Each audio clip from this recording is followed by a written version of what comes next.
When I said I felt that the bus conversion would feel vastly different by the end of the week, I didn't quite imagine just how different it would truly be. Over the last few weeks, I have shared how we have deleted windows, insulated, and put studs on our walls and ceilings ready to be covered with ply.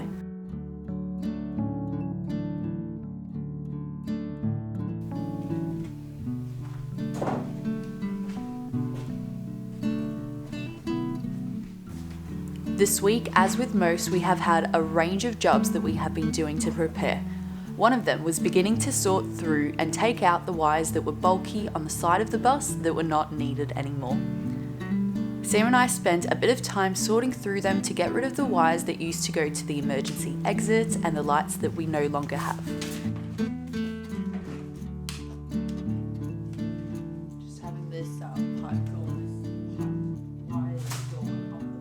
We then worked on threading the collection of wires we had left through the space that we wanted them to be, where they wouldn't be in the way of the ceiling. Of course, this task did not come without complications, as all of them do, and there were a few adjustments and trials and errors that we had to do before we could successfully get the wires through the space that we had planned for them. During this week, we have also been working out our electrical system and ordering everything that we would need to put our solar system together. We're not investing in the inverter and the batteries yet, but we can get all of the cables and the lights so that everything connects together and is ready to accept the inverter and the solar batteries when we have them. Wow, so much better.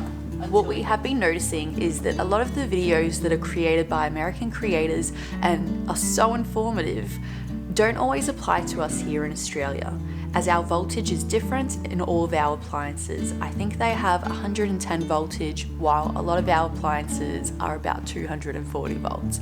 Very big difference. So in sizing our system, we had to do a lot of research, a lot of planning, and a lot of back and forth to figure out the best off-grid system for us, because we are planning to be on our bus full time. While we waited for our electrical wires to arrive, we got to work installing our water outlet. By the time the bus is fully built, it will be completely off-grid. The intention of the size of our water system, our electrical system, and compost toilet, even our fridge, is to support us living full time with as little, if no, reliance on the grid as we can. We will have the ability to plug into the mains power, and of course we will need to fill up our water tanks on the road, but for the most part the system will be able to run itself, and that's a really fulfilling thought.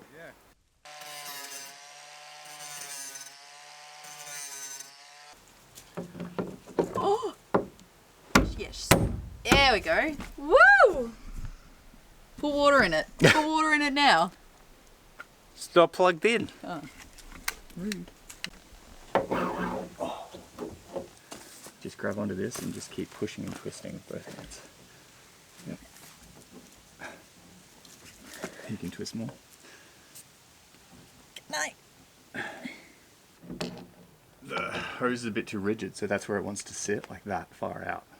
But that's okay. Once you screw it in, it'll stay where you want it to be. Yeah, but I can't go any further that way. Oh, like in. Yeah, it's too rigid. So you need to cut the hose more. Maybe. So that's a bit annoying. No, we can push it off with it in. I see what's happened. What? Yep. I do have to cut the hose more. Oh, okay. Because look, I'm forgetting that this whole space here, I cut the hose to the wall, but it has to physically go back even more. Oh, okay. No. Oh, Jesus. Oh, you okay? Yeah, I was pulling. So I fell. Yeah.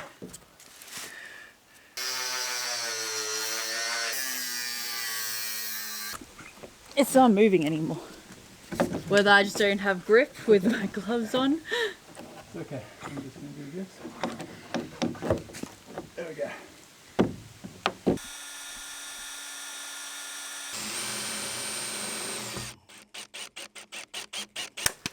Oh, we will replace these with pot rivets. But for now, we just want the system working. Unfortunately, it took quite a bit of time for our wires to arrive. So since we had a lot of time still left in the day, we ventured into the slow winter garden and harvested some potatoes and some herbs, which we transplanted into what I hope will soon be part of our bus garden.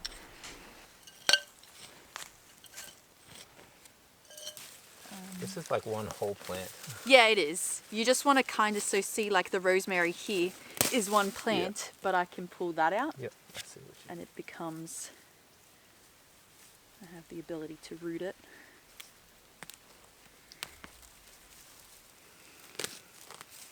Oh. Oh yeah. As long as it's got roots. Yeah, it's got roots. Cool. And you just kind of want to like plop it into our vessel. Is this all the roots of the plant in here? It looks like it is. Yeah, most likely.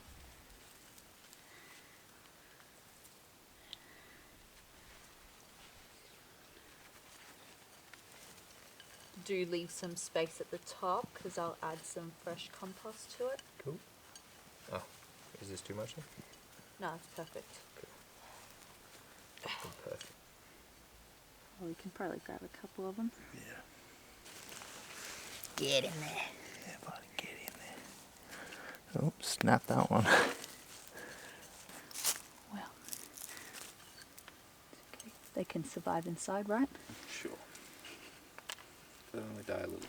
I hope to learn more about aquaponics in the future, but for now, while I'm feeling very overwhelmed by the thought, I'm experimenting with these DIY self-watering pots, which I've created with just some yogurt tubs and some terracotta pots, and I'm hoping that my herbs will grow well inside.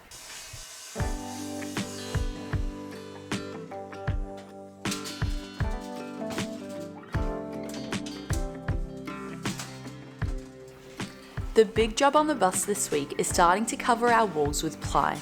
As these bigger projects get done, they really begin to change the appearance of the bus, and it gets me wondering when we will actually be officially moved into the bus.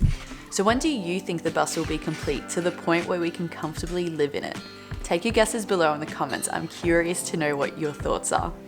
My guess is going to be around December and probably just before the Christmas holidays or just after.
I think this sort of shit's more for like gluing your flooring down.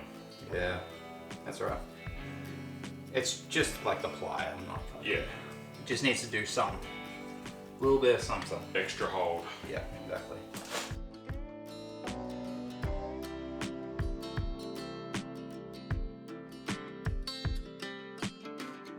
You know how sometimes you have those days where nothing seems to go right or you just can't be proud of the work that you are putting in. So even though I can look at what the boys have done on this day and go, wow, what an incredible difference it has made, what a wonderful job they've done, it seems like they have one of those days where they just couldn't be proud of their work. Because we had used a lot of reclaimed wood as well, there are parts of the walls that aren't even or that bulge out a bit. Personally, I can't notice these, but because the boys are a bit of a perfectionists, they did notice them. But I think they've done a great job. They pushed on, they got it done, and the walls are going to look even better once they're painted on the next episode. I hope you enjoyed today's video. If you are wanting to support our channel and Sam and myself on this journey, please head over to our Buy Me a Coffee page and you can make a small donation. We do also have a Patreon page and we are so grateful to our Patreons who support us on a monthly basis and allow us to make this a sustainable future for us. Thank you so much for joining us on another video, and we can't wait to continue sharing the journey of converting our bus, living on our homestead, and eventually touring Australia and seeing everybody else's homesteads as well. Have a great weekend.